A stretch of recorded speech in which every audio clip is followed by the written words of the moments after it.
परमेश्वर की, परम पिता परमात्मा, सक्षम भगवान समर्थ परमात्मा की शरण प्राप्त हुई है। पुण्यात्मा, कितना संसार भरा पड़ा है। 7.5 अरब आबादी है, पॉपुलेशन है पूरे विश्व की। इनमें से आप परमात्मा की शरण में आए हो। आपकी किस्मत इतनी अच्छी है जिसकी कोई तुलना किसी के साथ नहीं की जा सकती। 3 लोक का राज जय जीव को कोई दे, लाख बधाई क्या करे जो नहीं नाम तेने। बच्चों, 3 लोक का राज, 3 लोक के राजा है ब्रह्मा विष्णु महेश। 3 लोक का राज है ब्रह्मा विष्णु महेश। ऊंचा धाम कबीर का, सतलोक परदेश।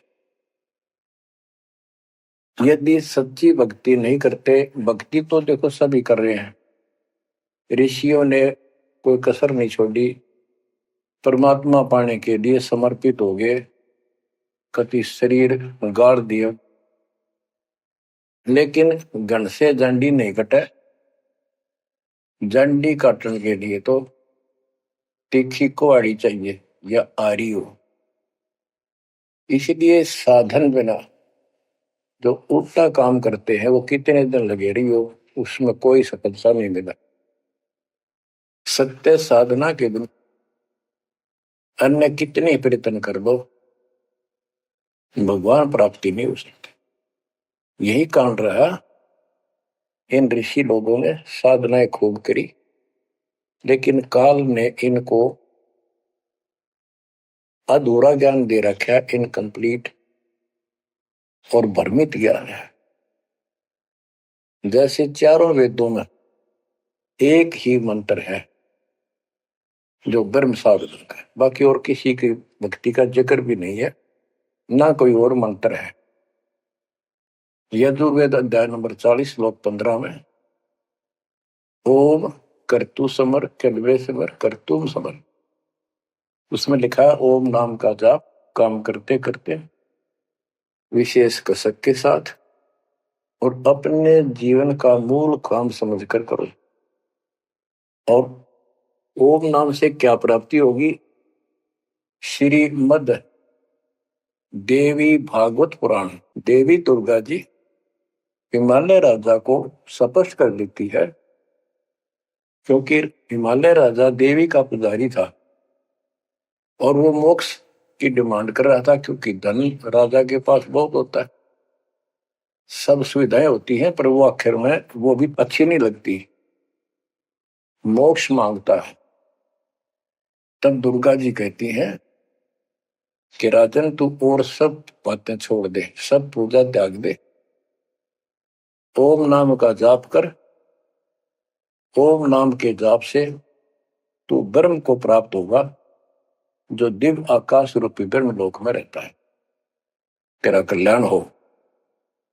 अब बताओ, ओम नाम के जाप से ब्रह्म लोक प्राप्ति होती है।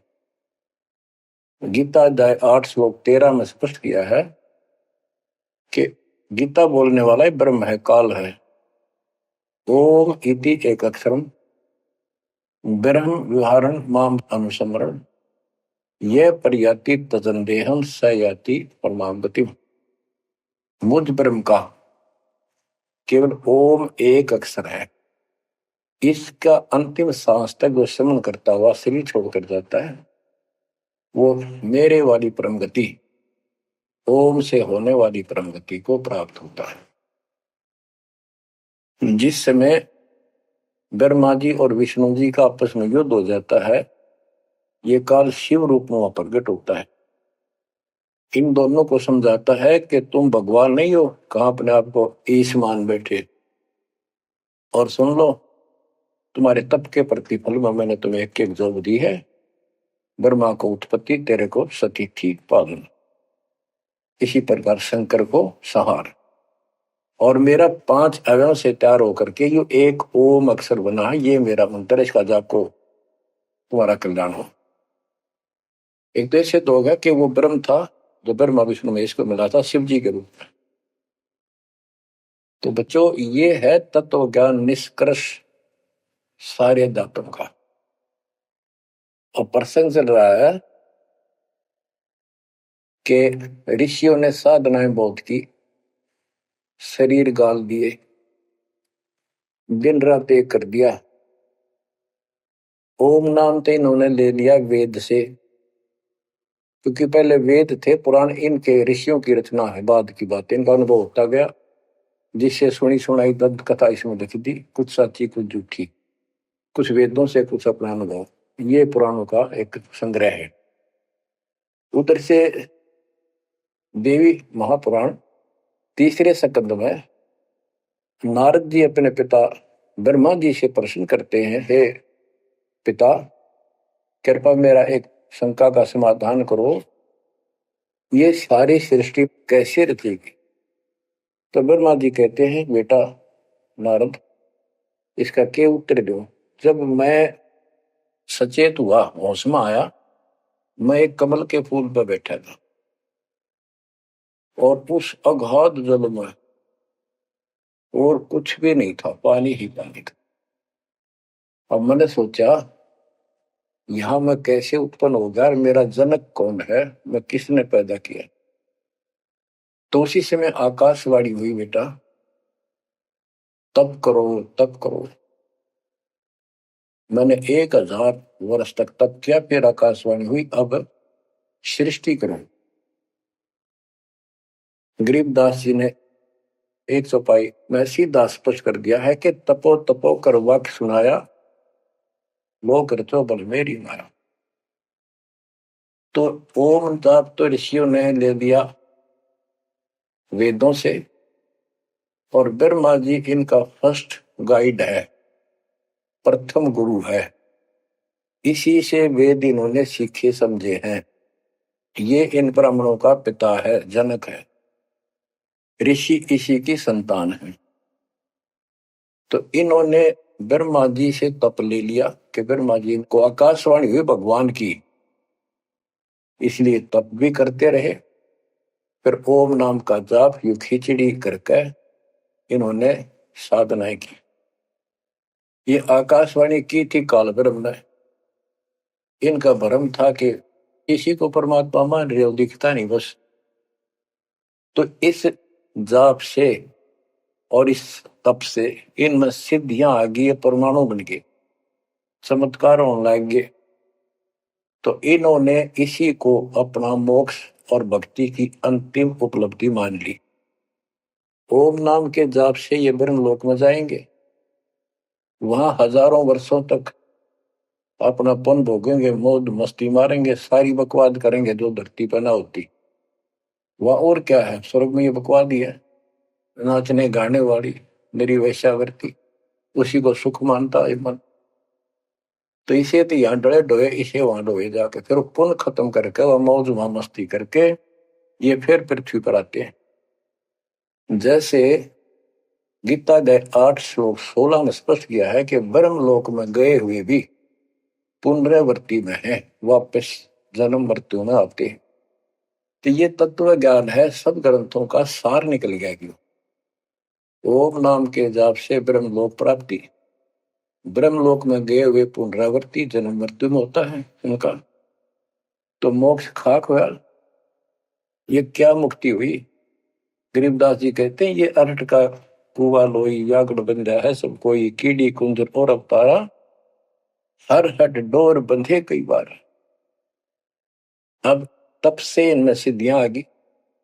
जैसे चुनक ऋषि में गरीबदास जी ने कहा, इतने गजब की सिद्धियां थी, वो चाहे तो पृथ्वी को नष्ट कर दे और दूसरे क्षण उसको एज इट इज बना दे, इतनी सिद्धियां थी। अब काल इनको भी देख कर राजी निकदे भगवान बन बैठे, तेरी वैल्यू ना रहे। मानदाता चक्रवर्ती राजा था जिसका पूरी पृथ्वी पर शासन होता है। वो साल 2 साल में 10 साल में एक परीक्षण करते हैं कि कोई राजा मेरे विरुद्ध तो नहीं चल रहा है, मेरी पराधीन है कि नहीं। इसलिए घोड़ा छोड़ते हैं, उस पे लिख दिया जाता है जिसको मानदाता राजा चक्रवर्ती की पराधीनता स्वीकार न हो, इस घोड़े को बांध ले, युद्ध के लिए तैयार हो जा। तो सारी पृथ्वी पर घूमे, किसी ने घोड़ा पकड़ा नहीं। उस पे लिखा हुआ था कि राजा की 72 सोनी सेना है, तो किसी की हिम्मत नहीं पड़ी। चुनक ऋषि की कुटिया के पास से वो जा रहे थे, हजारों सैनिक, आगे आगे घोड़ा खाली, कोई बैठा नहीं उस पे। तो ऋषि ने पूछा कि घोड़ा कैसा है, इस पे सवार क्यों नहीं? तो बताया उन सैनिकों ने, ऐसा ऐसा काट हम सारा घूमे, किसी ने राजा का घोड़ा नहीं पकड़ा, यानी किसी ने युद्ध नहीं होता। दूसरा कहने लगा किसकी मां ने दूध पिलाया, राजा का घोड़ा पकड़ दे, बेहतर छोड़ी सेना, ये कर दे वो कर दे। ऋषि बोला भाई किसी ने ना पकड़ा तो मैं पकड़ देता हूं और कह दो आपके राजा को। शुनक ऋषि ने उसका युद्ध स्वीकार कर लिया, घोड़ा बांध दिया वहीं पर एक पेड़ का। सैनिक बोले रहे कंगाल तय दाने खाने को नहीं, क्यों मजाक कर रहा है, फिर युद्ध मानदाता चक्रवर्ती के साथ करेगा, क्यों तेरी शायद बोल दे रही है, अपना बदले रहा हूं। वो बोला भाई मेरे भाग में ऐसा ही है, वोट लिया मैंने युद्ध जाऊं। राजा ने 18 सोनी सेना, एक सोनी सेना में 2 लाख के करीब सैनिक होते हैं, ऐसी कोई काउंटिंग उनकी होती थी पुराने समय में, यानी 36 लाख आदमी भेज दिए एक ऋषि को मारने के लिए, ताकि बह बैठे जनता में किसी की और हिम्मत ना हो। गरीबदास जी का ऐसा जादू तपस्वी था, उसने अपनी सिद्धि शक्ति से 4 परमाणु बना लिए, एक पुतली परमाणु छोड़ दिया, सारा सोने नष्ट कर दिया, कैटेगरी का कतलेआम मचा दिया। फिर दूसरी तीसरी ऐसे 72 सोनी सेना को खत्म कर दिया। राजा मुंदे मुंह पड़ गया, अपनी जान बचाई। अब गरीबदास जी ने इनकी कैसी तुलना की है, कैसी इनकी दोती सी दोई है ऋषियों की। गरीब 72 अक्षौणी ही ख गया, चुनक ऋषिश्वर एक, दे धारे जोरा फिरे, ये सभी काल के बेख। ये है काल के, ये चलती फिरती मौत थी, जोरा मौत, या जोरा दे धारे जोरा करे, या शरीर मानव शरीर में या मौत करे, ये ऋषि, ये सभी काल के भेग। 72 अक्षौणी खा गया, चुनक ऋषि स्वर एक, ऋषि ऋषिस ऋषिश्वर सर्वश्रेष्ठ ऋषि माना जाने वाला, उसके ये कर्म। बच्चों काल को कहां तक जीतोगे तुम? ऐसी साधना कर सकते हो? ऐसी साधना करने के बाद भी इसने गणत जांडी काटी ना कट्टे, ये बकवाद दे दी। अब जितने वो जीव मरे, चाहे को हथियार तो मार दे, चाहे अपनी सिद्धि तो मार दे, वो पाप न्यारे लिखे जाते हैं। जब ये कभी स्वर्ग से वापस आओगा, महास्वर्ग से यानी ब्रह्मलोक से, क्यों ओम नाम के जाप से वहां भी जाएगा। काल का इतना जबरदस्त षड्यंत्र है, आप सोच भी नहीं सकते।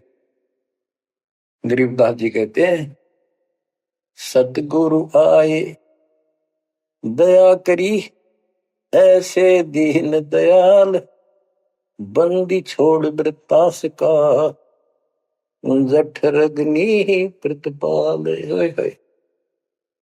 वो सतगुरु खुद है, परमात्मा सतगुरु रूप में, ऐसे दीन दयाल हैं, ये बंदी छोड़ हैं। इन्होंने आके काल के षड्यंत्र को, इस सारे जाल को समझाया।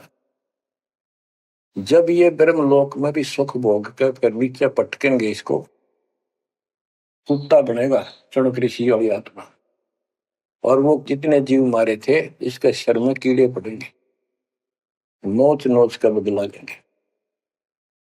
एक समय की बात है, गुरु से चले जा रहे थे, एक मछियारा मच्छी पकड़ा था और वो पकड़ पकड़ के बाहर गिरा था और वो तड़प तड़प कर मरे थी। शिष्य बोला, गुरुदेव इस पापी आत्मा को क्या सजा मिलेगी, कैसा जन्म होगा इसका? गुरु जी बोले, बताओगे कभी समय आएगा। 3 4 5 वर्ष के बाद क्या देखा, एक हाथी का बच्चा उछल कूद मचा रहा था और 2 पेड़ों के बीच में फंस गया। फंस के धक्कम धक्का होकर निकल पा गया, पर खाल घनी छुड़ गई।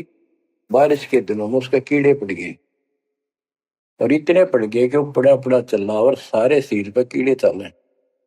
शिष्य और गुरु जी उस रास्ते से जा रहे थे। शिष्य ने पूछा, गुरुदेव इस प्राणी ने कौन से दिन में ऐसा पाप किया जो इतना कष्ट, इतने कीड़े पड़ गए? तो बोला, बेटा अब सुन ले उत्तर उस मछियारे का। ये मछियारा था, जितनी मछली इसने तड़पा तड़पा कर मारी, आज इसको तड़पा तड़पा कर वो कीड़े बनकर खाने लग गए। गरीबदास जी कहते, तुमने उत्तर गया का मैल नहीं देखा, धर्मराज के तिल तिल का लेखा। बच्चों आंख खोल लो, कौन सी दुनिया में घूम रहे हो तुम? 2 दिन का जीवन है, कल मृत्यु हो जाएगी। धक्के खाते आंडोगे, राज और पाट और ये महल और कोठी, कोई गिरना चाहता है। तो बच्चों तत्व भेद कोई ना कह रे झूमक रहा, जो पैसे ऊपर नाच सुनो रही झूमक रहा। और कोटो मध्य कोई नहीं रे झूमक रहा, अरबों में कोई गर्क सुनो रही झूमक रहा। किस तत्व ज्ञान के बताने वाले और करोड़ों में नहीं मिलेगा। अरबों में कोई गर्क, कंप्लीट इन ऑल रिस्पेक्ट। 7.5 अरब आबादी है आज वर्ल्ड की, सारे संसार की। 10 के अतिरिक्त विश्व में इस ज्ञान का जानकार कोई नहीं। आपका सौभाग्य बच्चों, आपको उस परम पिता का सच्चा मार्ग मिल रहा है। समर्थ परमात्मा कबीर जी की शरण प्राप्त हुई है, इसलिए दास कह रहा है, आपके किस्मत के साथ यदि ब्रह्मा विष्णु महेश को तो ले, आपका पास्यक नहीं हो। ये तो अपना कर्म मलाई खा रहे हैं, भविष्य कुछ नहीं इनका। यह बात जिस दिन तुम्हारे समझ में आ जाएगी, उस दिन तुम भगत बन गए पक्के। और बच्चों कबीर साहब सारी सृष्टि के रचने वाले, सबके पालक, सबके उत्पत्ति करता, कर्म के लेख को मिटाने वाले परम पिता परमात्मा आपको प्राप्त हुए। सारी सृष्टि में दास के अतिरिक्त इस अध्यात्म ज्ञान के जानने वाला कोई नहीं। तो पुण्यात्माओं, आपको समर्थ परमात्मा और पूर्ण सतगुरु और कंप्लीट स्पिरिचुअल नॉलेज, संपूर्ण अध्यात्म ज्ञान प्राप्त है। आपकी ऐसी किस्मत है, लख वर्षु राजूद ही लख वर्षावत दे, लख वरेती जहान में तो सतगुरु शरण। आप इतनी अच्छी आत्मा हो, आप इसको हल्के में ना लेना। परमात्मा की देखो कृपा कैसे हो रही है आपके ऊपर। ये आपका पिता है, आपका अपना है। जहां हम आए हुए हैं ये हमारा शत्रु है, दुश्मन है। इसने हमारी दुरुक्ति कर रखी है। दुरुक्ति करवाने के लिए इसने बहुत व्यवस्था कर रखी है, इतनी सूझबूझ से। जिनको हम परमात्मा की श्रेणी में देखते थे, अवतार माना करते थे, आए थे वो श्री राम, श्री कृष्ण, विष्णु जी, शंकर और ब्रह्मा जी। इनको भी आज तक पता नहीं ये हो क्या रहा है, क्यों ऐसा क्यों हो रहा है। और आज आपके समक्ष इसका दाना दाना गिन दिया गया है। सच्चाई 100 की 100 है। आपकी बुद्धि कद काम करेगी वो अलग बात है। जैसे एक छोटा सा बच्चा होता है, वो कोई चीज उठा लेगा और पूछेगा माँ या पापा, भाई, बड़े बहन से, ये क्या है? वो बताएगा ये पेन है। वो पूछता है, पेन है? है, पेन है, वो नो ए कहता कहता उसने डर के चला जाएगा ना, वो नो स्वीकार कराइयो